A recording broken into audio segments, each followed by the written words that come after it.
નમસ્કાર દર્શક મિત્રો, હું અશોક પરમાર સહયોગ દ્વારા પ્રસ્તુત ન્યૂઝ 20 ગુજરાતીમાં આપ સૌ દર્શક મિત્રોનું હાર્દિક સ્વાગત કરું છું। જોઈએ આજના મુખ્ય સમાચારો। જૂનાગઢ શહેરમાંથી બહાર નીકળતો bypass road, Jhanjhda road, Chakkarbaug, Majevadi દરવાજા રોડ ઉપર ગાયોને ધણકૂટના અડીંકા જોવા મળ્યા। જૂનાગઢ શહેરમાં મહાનગરપાલિકાની આવી ઘોર બેદરકારી સામે જોવા મળી રહી છે।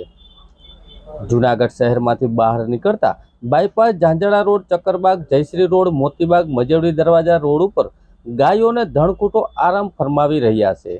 બાજુમાં ગંદકી જોવા મળી રહી છે, ત્યારે વાહન ચાલકોને ભારે મુશ્કેલીનો સામનો કરવો પડી રહ્યો છે। રાત્રે આ સમયે જો વાહન ચાલકો આ રીતે રોડ ઉપર ગાયોને ધણકૂટતા હોય તો અકસ્માત થવાનો ભય રહ્યો છે। તો ગાડી પોતાની સાઈડમાં હાકે તો ગંદકી અને મોટરસાયકલ સ્લીપ થાય તો આવા તંત્ર ક્યારે પગલાં લેશે તે હજી જોવા મળી રહ્યું છે। અકસ્માત થાય તો જવાબદારી તંત્રની તેવા સવાલો ઉઠી રહ્યા છે। જૂનાગઢ મહાનગરપાલિકાના પેટનું પાણી પણ હલતું નથી અને જૂનાગઢમાં ચારે બાજુ ખાડા રસ્તા, ખરાબ રસ્તા તેમજ ગાયો અને ધણકૂટો આરામ કરતા જોવા મળી રહ્યા છે। બાયપાસ રોડ ઉપર ફક્ત મનુષ્ય માટે છે, પણ જૂનાગઢમાં તો ગાયો અને ધણકૂટો માટે આરામ કરવાનું સ્થળ બની ગયું છે। સંવાદદાતા પ્રતાપ ભરાડ, જૂનાગઢ। જૂનાગઢ શહેરમાં નારી વંદન ઉત્સવ, મહિલા અને બાળ આરોગ્ય દિવસની ઉજવણી કરવામાં આવી। જૂનાગઢ શહેરમાં નારી વંદન ઉત્સવ અંતર્ગત મહિલા અને બાળ આરોગ્ય દિવસની જૂનાગઢ જિલ્લા મહિલા અને બાળ કલ્યાણ કચેરી ખાતે ઉજવણી કરવામાં આવી હતી।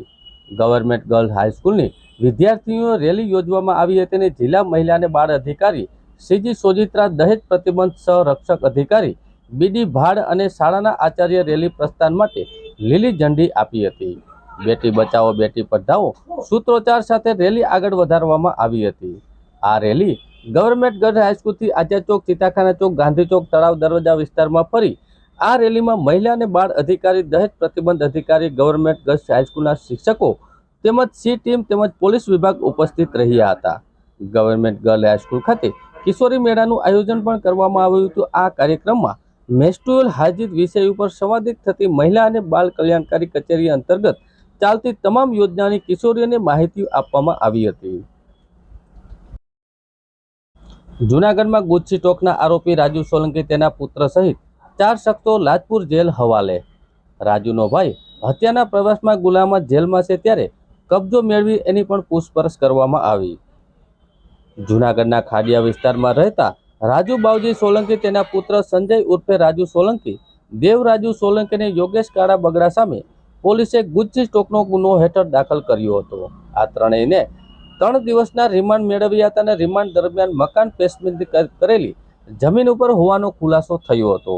3 દિવસના રિમાન્ડ પૂર્ણ થતા ચારેયને રાજકોટની ખાસ ગુજસી કોર્ટમાં રજૂ કર્યા હતા, ત્યારે કોર્ટના હુકમના આધારે પોલીસે રાજુ સોલંકી અને તેના 2 પુત્રો સહિત ચારેયને સુરતની લાજપુર જેલ ખાતે મોકલી આપવામાં આવ્યા છે। હજુ રાજુ સોલંકીનો ભાઈ જયેશ ઉર્ફે જવો હત્યાના પ્રયાસના ગુનામાં જેલમાં છે। પોલીસે તેનો કબજો મેળવવા માટે ગુજસી ટોક કોર્ટની મંજૂરી મેળવી હતી, જ્યારે જૂનાગઢની કોર્ટમાંથી મંજૂરી મેળવી આ શખ્સનો જેલમાંથી કબજો મેળવી પૂછપરછ કરવામાં આવી રહી છે। જૂનાગઢમાં શ્રીજી ક્રેડિટ સોસાયટીના નામે લાખોનું ફૂલેકું ફેરવનાર 3ની ધરપકડ કરવામાં આવી। જૂનાગઢની શ્રીજી ક્રેડિટ સોસાયટીના હોદ્દેદારો બાઇકની સ્કીમ તેમજ વધુ વ્યાજની લાલચ આપી અનેક લોકો પાસેથી રોકાણ કરાવ્યું હતું, પરંતુ પાકતી મુદત કોઈની પૈસા આપ્યા ન હતા અને અવારનવાર ઉઘરાણી કરતા હોવાની રકમ પરત ન મળી હતી। શહેરના જોશીપરામાં રહેતા અને ક્રેડિટ સોસાયટીમાં નોકરી કરતા તેમજ રોકાણકારોના વૃદ્ધે શ્રીજી ક્રેડિટ સોસાયટીના 4 હોદ્દેદારો 12.86 લાખની છેતરપિંડીની ફરિયાદ કરી છે। ફરિયાદમાં અન્ય 24 રોકાણોના રૂપિયાને ફસાયા હોવાનો ઉલ્લેખ પણ કરવામાં આવ્યો છે। 24 ઉપરાંત અનેક લોકોના રૂપિયા શ્રીજી ક્રેડિટ સોસાયટીમાં ફસાયા છે। આ અંગે બી ડિવિઝન પોલીસ સ્ટેશનમાં કિરણભાઈ દત્તાત્રેય દયાળે પોલીસમાં એવો ઉલ્લેખ કર્યો છે કે સોસાયટીના સંચાલકોમાંથી વાઇસ ચેરમેન પરેશભાઈ ભીખાભાઈ મહેતાનું મૃત્યુ નીપજ્યું છે।